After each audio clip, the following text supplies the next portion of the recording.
What's going on? We back. Boxing Clinic and more. Y'all know what it is. We back grinding. Off topic, off boxing topic video, off sports topic video. You already know me on Facebook, Instagram, Twitter. Y'all can check the links in the description if you want to donate to keep the channel moving forward. That link is in the description as well for the PayPal. But I'm talking about my top 5 favorite mixtapes. This is just my top 5. I ain't heard every mixtape, and I do an honorable mention towards the end.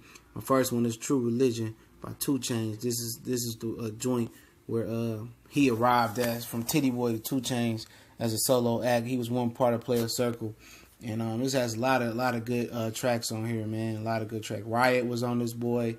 The joint he did with Raekwon and Dollar Boy, that boy was heat. I got a joint on there with Sean. I mean, this joint was just straight fire. You could play it from beginning to end, man. Like seriously, man. And when I first heard it, somebody was like, "Come on, man, give it a give it a try. Give it a try." I'm like, man, 2 Chainz, man, he was straight, man, with Player Circle, but they really ain't do nothing. I turned the joint on because I think this joint came out the same time as Jeezy 103 came out. And when I tell you this boy was heat, man, this boy was heat. Understatement, turn up. I mean, boy, it was joint. And then when he dropped the real album based on a true story, first one, yeah, I was heat too, man. That was definitely heat. And this try it kind of opened my eyes to 2 Chainz as a different artist. And I got to tell somebody else said the other day. I mean, he ain't never came with a whack feature, and I ain't heard too much whack stuff from him, man. I mean, he had some crazy shows. Joints like KO. I got one. I mean, I got it. I mean, this is a great mixtape, and a lot of people might disagree because they might not be open to listening to 2 Chainz. But I like him as a lyricist, man. I definitely feeling his work, man. Definitely feeling his work, man. I ride around and I spin it. It's mine. I spin it. I like this joint, man. I definitely did, man. If you haven't heard it, you go to Dat Piff. I think you still can download it for free. And this was his introduction to mainstream. And then my number 4 mixtape is Friday Night Lights by J. Cole, which was actually meant to be a studio album, And J. Cole back in the day when he was thanking each and every one of his hundreds of subscribers before he blew up. He had to drop this as a mixtape and had to open people's eyes up, man. It definitely, had quality, production on there, man. And this is before, he truly blew up, the way he was supposed to, man. But, In the Morning was one of my favorite songs off of this joint, man. I still play that to this day, man. And, Blow Up, Enchantment. I mean, Before I'm Gone, he had 2 intros on here, man. And this definitely was quality work from Cole. And this was kind of went under the radar for him because, people hadn't really heard him yet, man. And then he goes on to drop the Sideline Story.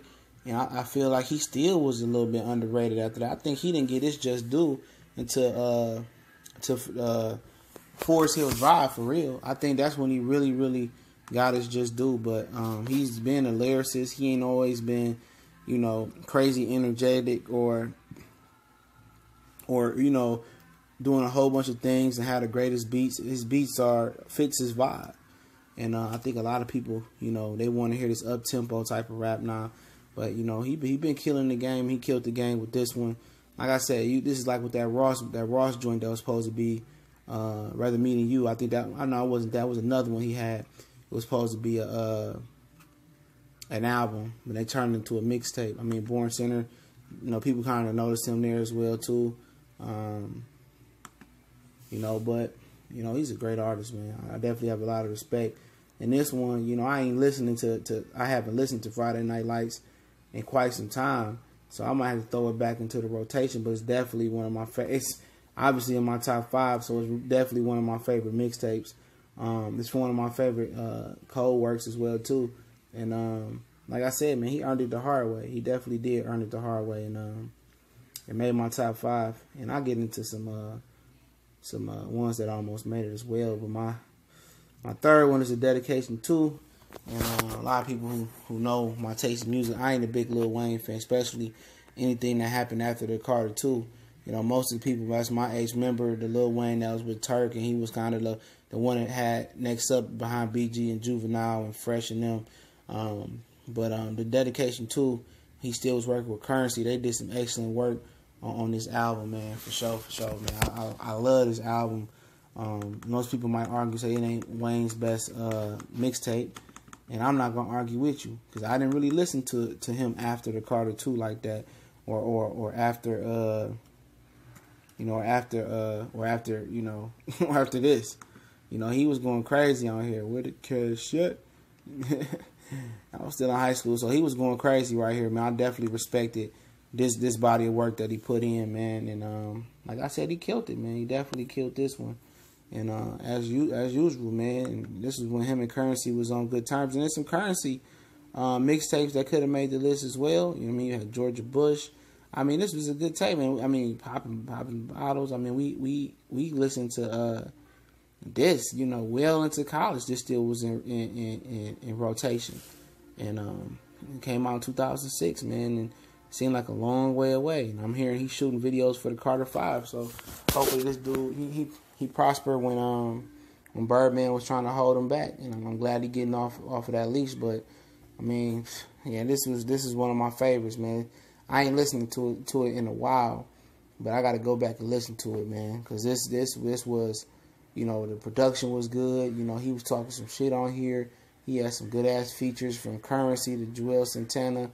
I think a couple other people made a appearance for real, getting some head. That was another one. Mac Bang was on this joint.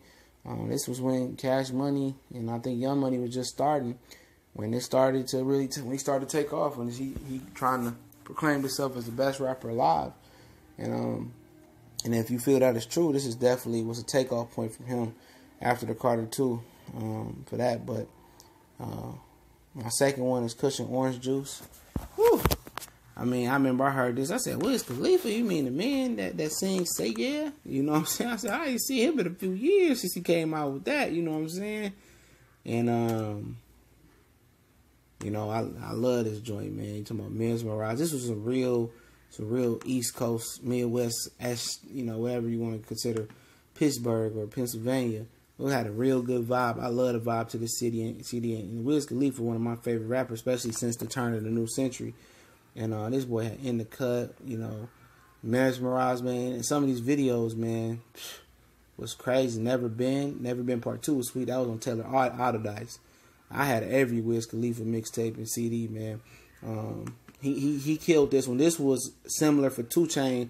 What True Religion for 2 Chainz was, Cushion Orange Juice was that for Wiz Khalifa. This kind of put Wiz Khalifa back into the public view and back into the public's eye, because after Say Yeah, he had fell off for a minute. Then he came back with Cushion Orange Juice, man. People was like, man, he came out with this in 2010, and it was it was independent. And this is pretty much what saved his career. What kind of promoted his career back up there, man. And Rolling Papers was hot. Like I said, Taylor Autodice was hot. And after all of that, he didn't have to make music no more. Everybody with Juicy J, Ty Dolla $ign, everybody up under him. He's made a big impact after all. This was, like I said, Cushion Orange Juice will make Wiz Khalifa, catapult up there into major stardom and get back in the public's eye. And like I said, this is one that I keep in the regular rotation still. A lot of these songs I keep in the rotation. It's one of my favorite mixtapes, man, most definitely. And you can't say nothing else but some honorable mentions was Big Crit, Forever. I think that's what it was. That's one of Big Crit. I can't remember exactly what the name was. That's one of the ones I almost made the list. Sorry, I'm a little bit tired, man, but that's one I almost made the list as well. You could say Sorry for the Wait for Lil Wayne. That almost could have made the list. One I kind of caught from him, But this is my number one. There's some Gucci Mane ones too. I mean, Jury Selection, that's one of my favorites. But this is my number one, man. Trap or Die, Gangsta Grills, DJ Drama, Young Jeezy, man. You can either put Can't Ban the Snowman in there. That was just as hot fish grease as this one was. This mixtape, man, was freshman year, high school for me, around that time. I think it was around that time. Toledo University, going up there for hoop camp. Yes, I used to hoop and be nice with it, man. Not no more. But listening to this, man, was right before that CD came out. We had Get Your Mind Right, Slick Puller, freestyle. I mean, ooh, this was nasty. This was the perfect prelude to Thug Motivation 101 for sure. This was the perfect prelude to that. And everybody when this dropped, man, like I said, man, I'm from a different city from everybody else though, man. But when this dropped, dog, man, Jeezy is like one of the best rappers that come through Detroit, man. He get mad love, and this was it, dog. I mean, you had Trap or Die featuring him and Bun B. Get your mind right, Niggas tell me, I love when niggas come up to me and tell me I'm the realest nigga in it. Oh my, man, I love this CD, man, like to death. I mean, I still play most of these songs today. You had the Icy as the bonus track. I mean, oh my God, people already know when that trap music hit, and it kind of took the place of gangster music, and they know what it was, man. They know when this was, and Can Ban and Snowman could have easily made the list for people that want to argue that. That could have easily made the list. Now, this is my list, my top 5. Man, hopefully you guys enjoy it. My top fave 5 mixtapes. This is just the mixtapes that I like. I ain't saying I heard every mixtape. I'm pretty sure y'all got your own opinion. Let me hear some of y'all favorite mixtapes. You give a top 5, top 10, top 2, 1, whatever you want to give. It's TBC and more. It's your boy CJ Goodfeeling. Y'all know we cover the board. We do more than boxing, so hit that subscribe button. Hit the bell icon button. We go live, and sometimes we go live about music, R&B, rap, hip hop, what it is. Y'all know what to do. One time for the one time, we gone.